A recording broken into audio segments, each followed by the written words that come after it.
On the floor of the Pacific sits USS Harder, perfectly upright, a submarine that legend called the Destroyer Killer. For 80 years, its fate was a wartime mystery. 79 men vanished after a duel with Japanese escorts off Luzon. Now, for the first time, underwater drone evidence lays bare the truth of what really happened that day. It is a chilling revelation that not only solves a historic case, but raises a haunting question. How could the Navy's most feared predator become a tomb suspended in silence? The answer begins with the man who dared to hunt the hunters. Samuel Dealey was not the kind of commander who waited for danger to find him. Born in Texas and shaped by the rigors of Annapolis, he carried a reputation for calm in chaos and a taste for the kind of risks that made other skippers hesitate. The USS Harder, a Gatto-class submarine with 10 torpedo tubes and a crew of nearly 80, became his instrument of audacity. Dealey's doctrine was simple: confront the enemy head-on, even if the enemy was a destroyer built to hunt submarines.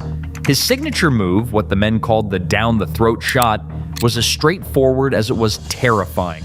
When a Japanese destroyer charged, Dealey would hold his ground, line up the periscope, and fire a spread of torpedoes directly at the oncoming bow.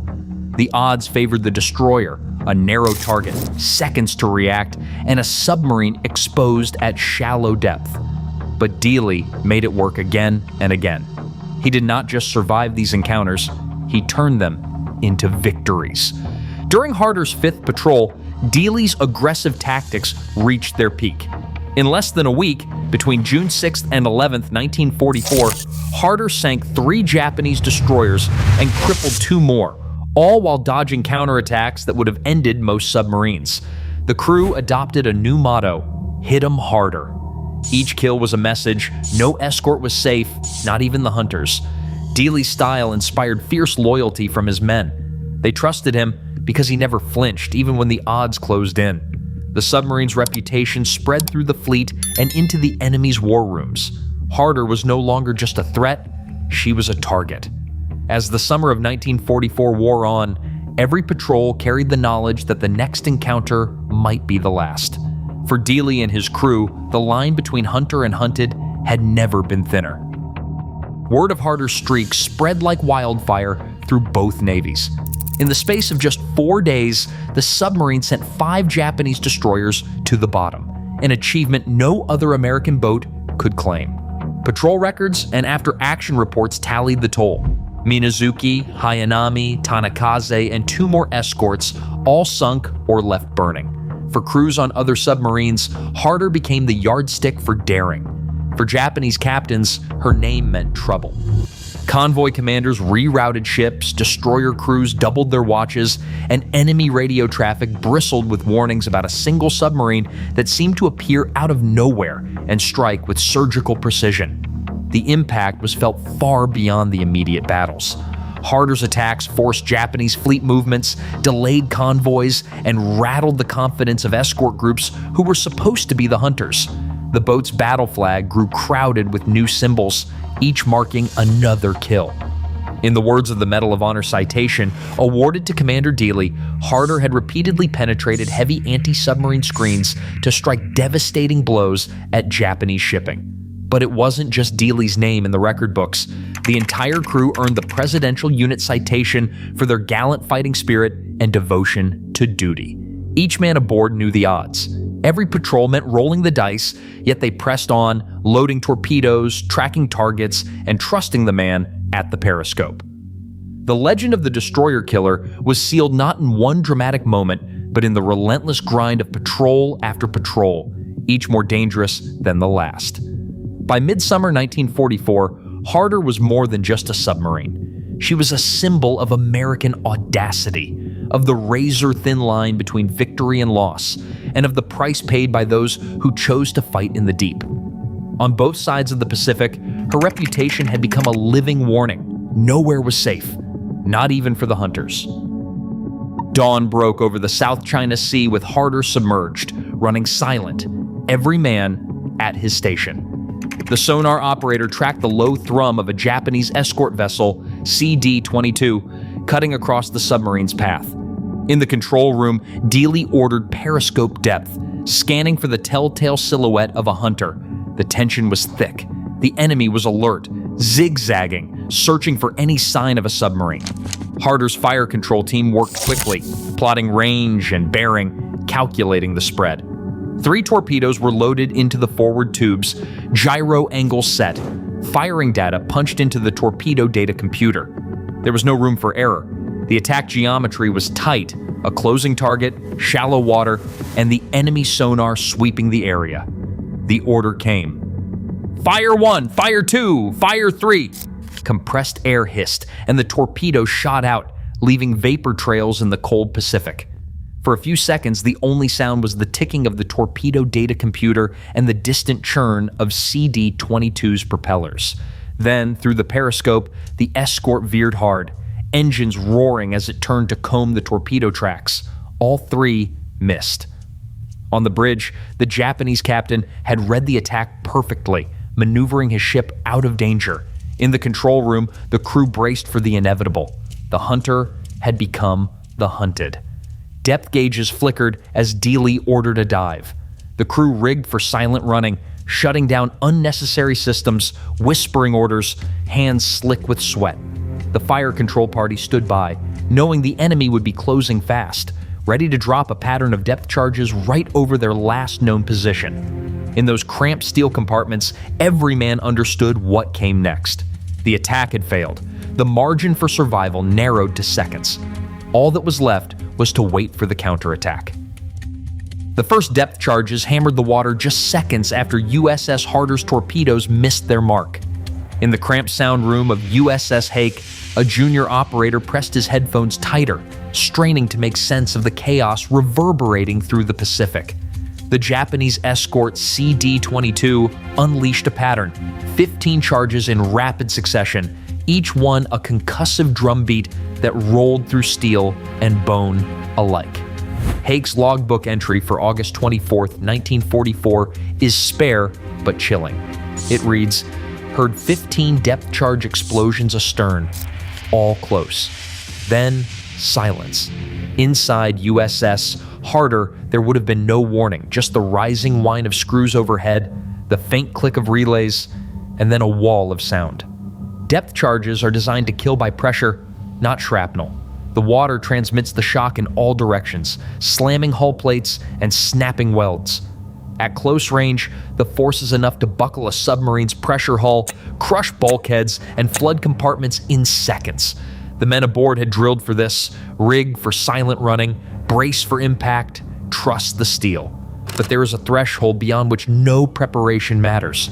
On Hawk, the sonar team waited for the next contact, any sign of life, but nothing came. No propeller beats, no Morse code, not even the hiss of escaping air. The ocean closed over the scene with a finality that left no doubt. No debris rose to the surface. No oil slick marked the grave. Only a ring of Japanese marker buoys bobbed on the waves above, silent witnesses to a kill that would not be confirmed for decades. The war diary would later record USS Harder as missing in action, presumed lost with all hands. For the men on Haki, the meaning was immediate and raw. 15 explosions, then nothing. The destroyer killer was gone. Tim Taylor is not a household name. In the world of deep-sea exploration, his reputation runs as deep as the wrecks he searches for. As the founder of the Lost 52 Project, Taylor has spent years assembling a team of marine engineers, historians, and underwater archaeologists with one mission: to locate every American submarine lost during World War II. It is a goal that blends cutting-edge technology with a sense of duty. It is a promise to bring answers to families who have waited for generations. In May 2024, Taylor's team announced a breakthrough.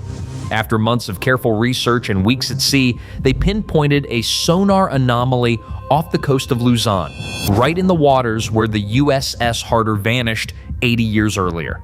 The Lost 52 Project worked in partnership with the U.S. Navy Naval History and Heritage Command, ensuring every step met the highest standards of documentation and respect. This was no haphazard hunt. Taylor's approach was methodical, guided by wartime patrol reports, Japanese action logs, and the subtle clues left in the official record. Taylor's previous successes, finding the USS Greyback, Stickleback, and several others, had already earned him the Navy Distinguished Public Service Award. But the search for Harder was different. The boat's legend and the mystery of her fate made the stakes personal for everyone involved. Taylor's leadership turned archival research and remote sensing into a coordinated effort that would finally answer one of the Pacific War's most haunting questions. The announcement in May 2024 was not just another wreck found. It was the result of years of persistence, technical skill, and a commitment to honoring the fallen. At nearly 3,750 feet below the surface, the search for the USS Harder became an exercise in precision and patience. The Lost 52 project deployed an autonomous underwater vehicle, AUV, equipped with a suite of high-resolution cameras and sonar arrays. This machine followed a pre-programmed grid, passing over the suspected wreck site in repeated, overlapping sweeps. Each run captured thousands of still images and sonar returns, layered like slices through the darkness. The raw data was then relayed to the surface and fed into specialized software, where every image was mapped to a specific point in three-dimensional space. The next phase called for a remotely operated vehicle, ROV, to descend with even finer tools, laser scanners, and powerful lights to capture the smallest details of the hull. Engineers stitched these images together frame by frame, correcting for distortion and the subtle drift of the vehicle. The result was not just a collection of photographs, but a digital twin, a measurable, navigable model of the submarine as it lies on the seafloor.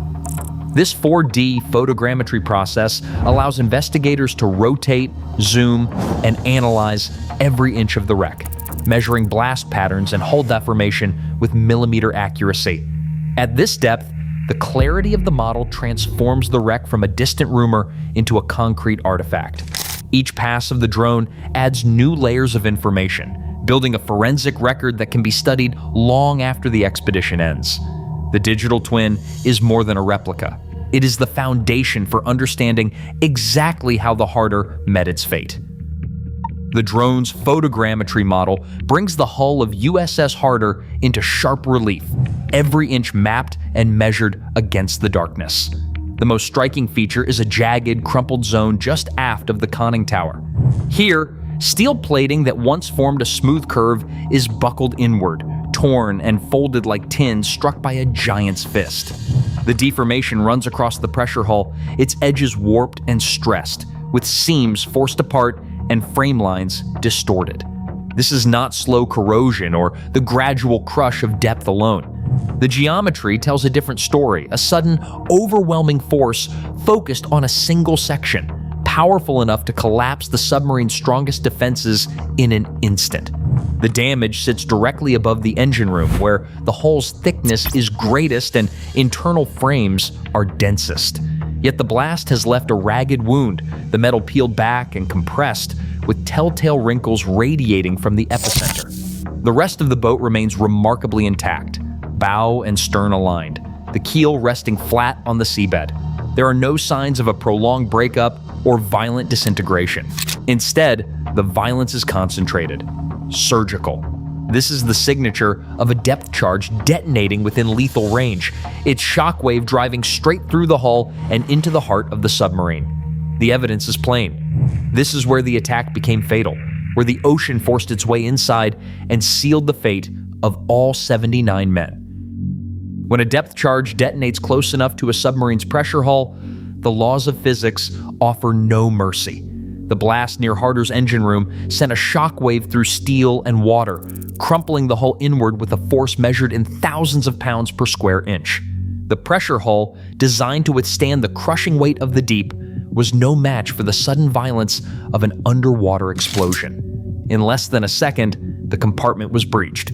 Water, driven by the immense pressure at 3,750 feet, surged into the engine room at a velocity that left no time for response.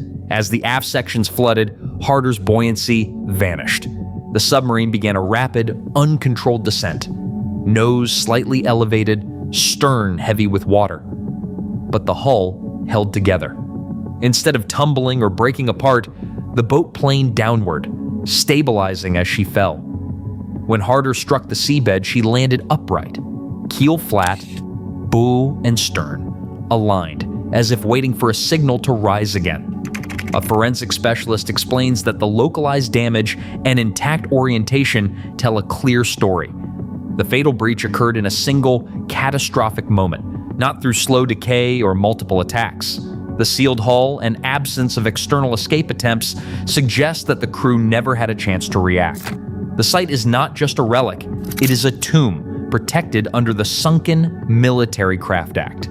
Under U.S. law, Harder and her crew remain undisturbed, their resting place legally recognized as a war grave.